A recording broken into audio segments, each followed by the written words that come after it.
Atenção! Começa agora uma teleaula de Física do ensino médio. Você vai assistir a teleaula de número 19. Bons estudos!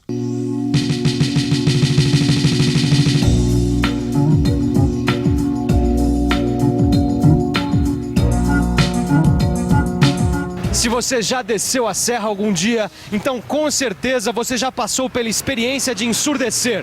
Quer dizer, ter aquela sensação de ouvido tapado. Mas por que isso acontece? É exatamente esse o assunto da nossa teleaula de hoje. Na teleaula de hoje você vai saber o que vem a ser a atmosfera. Vai aprender também o que é pressão e o que é pressão atmosférica. E vai conhecer uma nova grandeza. Prepare os seus ouvidos porque a nossa teleaula está apenas começando. Toda vez que eu desço a serra, tá, pra pintar um apartamento aqui, e o meu ouvido entope. Que engraçado, o meu também, rapaz. Da metade da serra pra baixo. Por que será que acontece isso, hein? Você aprendeu no seu curso de física que todos os objetos se atraem. E os que estão próximos à Terra são atraídos para a sua superfície. Acontece que em volta da Terra existe uma camada formada por gases. Essa camada é chamada de atmosfera. A atmosfera é feita de vários gases, entre eles o gás oxigênio, que é essencial à vida. E os gases, por sua vez, são formados por conjuntos de átomos chamados moléculas. Como essas moléculas possuem massa, são atraídas para a Terra e mantidas ao seu redor. Cada uma dessas partículas é extremamente leve. Mas como existem milhões e milhões, o peso de todas elas juntas é considerável. E é claro, isso provoca uma pressão.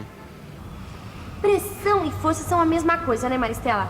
Quer dizer, se as partículas que estão na atmosfera fazem pressão, então elas estão fazendo força, né? Pressão e força estão relacionadas, sim. Mas elas não são a mesma coisa, são grandezas físicas diferentes, Rosinha. Mas é justamente isso que eu não entendo. Elas estão relacionadas, mas não são a mesma coisa. Qual é a diferença? Eu vou explicar. Aliás, eu me lembrei de um exemplo ótimo para os estudantes, quando essa dúvida aparecer. Olha só, pega esses dois objetos, tá? Tá. Segura aqui. Aí, pressiona nesse papel. Não, pelo outro lado. Lá que tá sem a ponta, é isso. Agora, usando a mesma força com os dois objetos ao mesmo tempo, você pressiona. Vai. Viu alguma diferença? Ah, sim, o alfinete furou o papel e o lápis não. O alfinete é pontudo. Agora estamos chegando perto, Rosinha. Mas antes vamos ver um outro exemplo.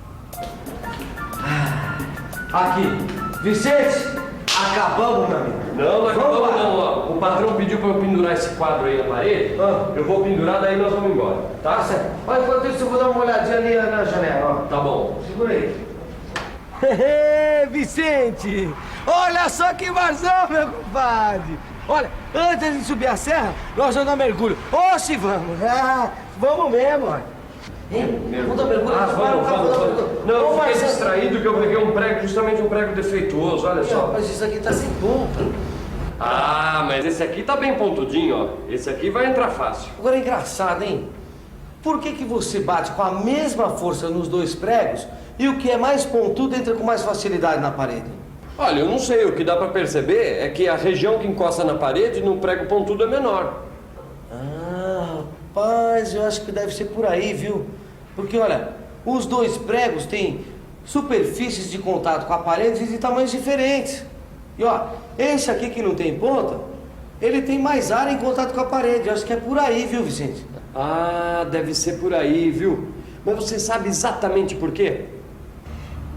É porque a pressão que o objeto pontudo exerce sobre a superfície é maior.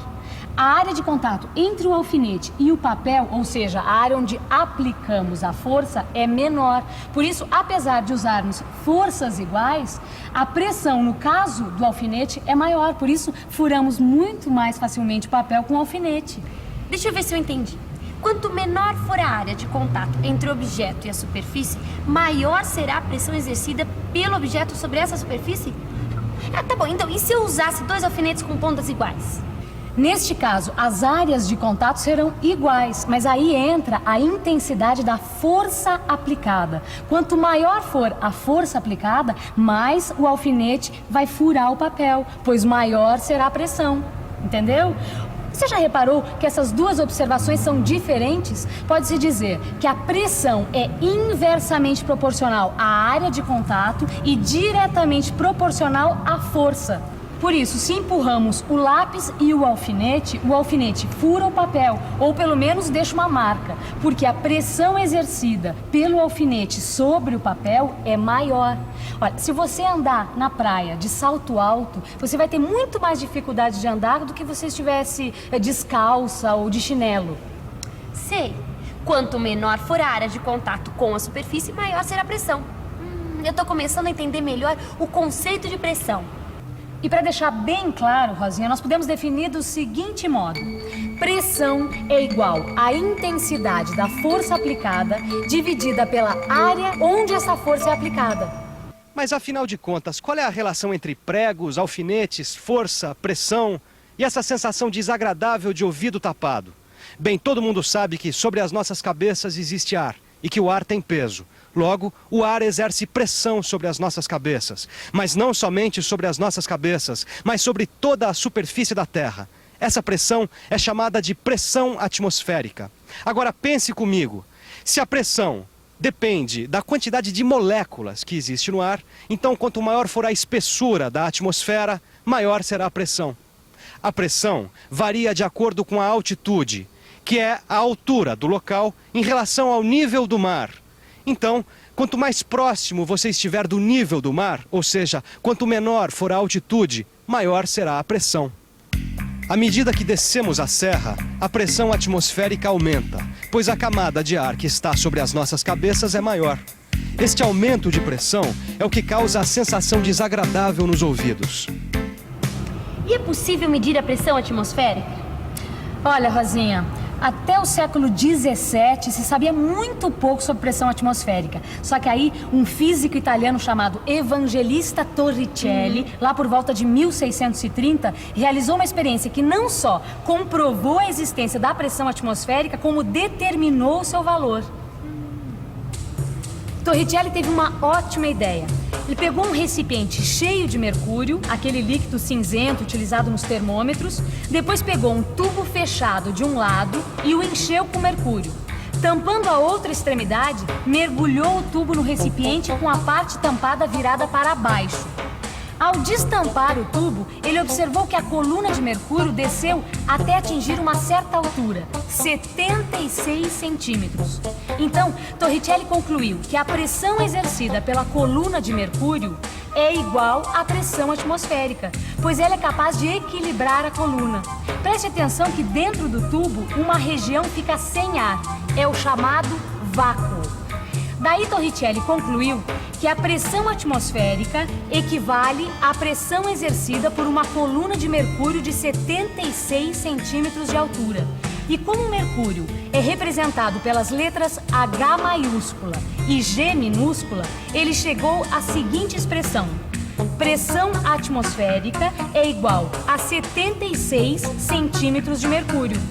Repare uma coisa, as letras CMHG, que significam centímetros de mercúrio, representam uma unidade de pressão, assim como quilograma é uma unidade de massa e newton é de força.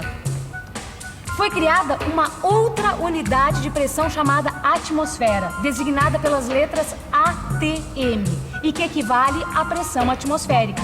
Então, a pressão atmosférica é igual a 1 ATM.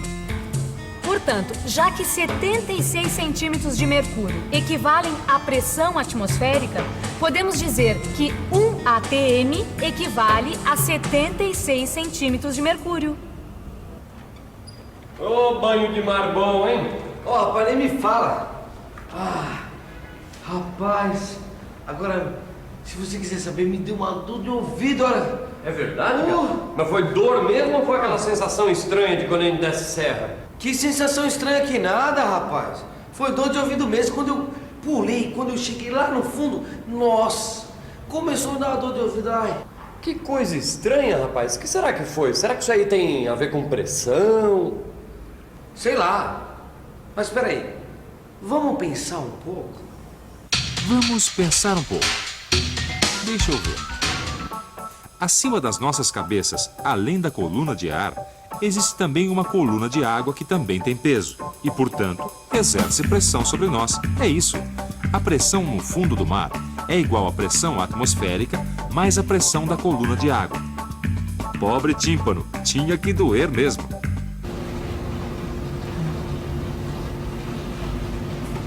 O valor da pressão atmosférica eu já conheço.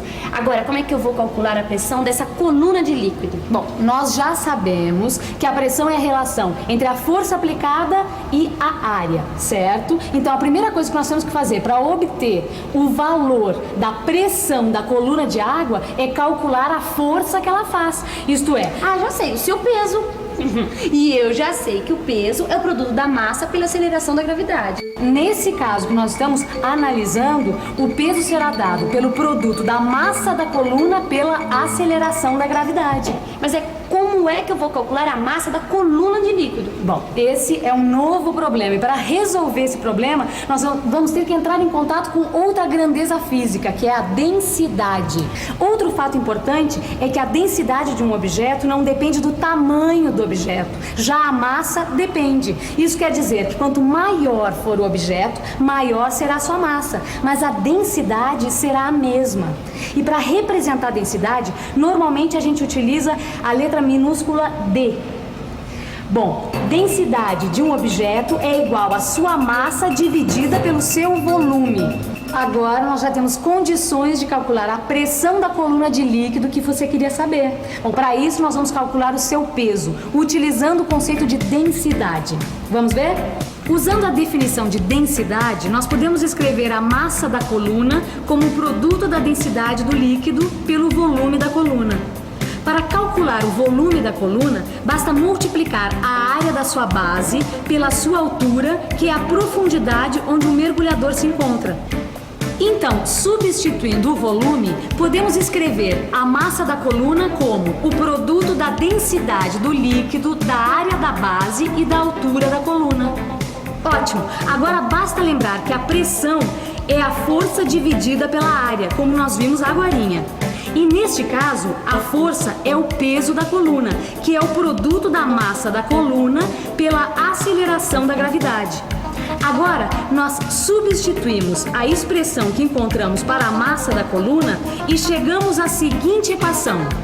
Mas repare uma coisa, nós estamos multiplicando e dividindo pela área da base, portanto podemos eliminá-la.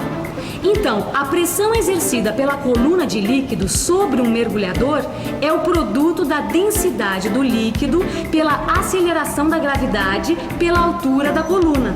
Para calcular a pressão total, basta somar a pressão do líquido com a pressão atmosférica. Esta expressão que você acabou de ver determina a pressão num ponto a uma profundidade H no interior de um líquido de densidade D. Este fato é conhecido como Lei de Stevin, em homenagem a Simon Stevin, que deduziu este fato. Puxa, hoje eu aprendi uma porção de conceitos novos. Bom, para ficar tudo bem claro, que tal uma revisão? E atenção, se liga aí, que é a hora da revisão. Na teleaula de hoje, você constatou a existência da atmosfera que cerca o nosso planeta. Conheceu também o conceito de pressão e sua relação com a força. Aprendeu também o que é pressão atmosférica e sua dependência com a altitude.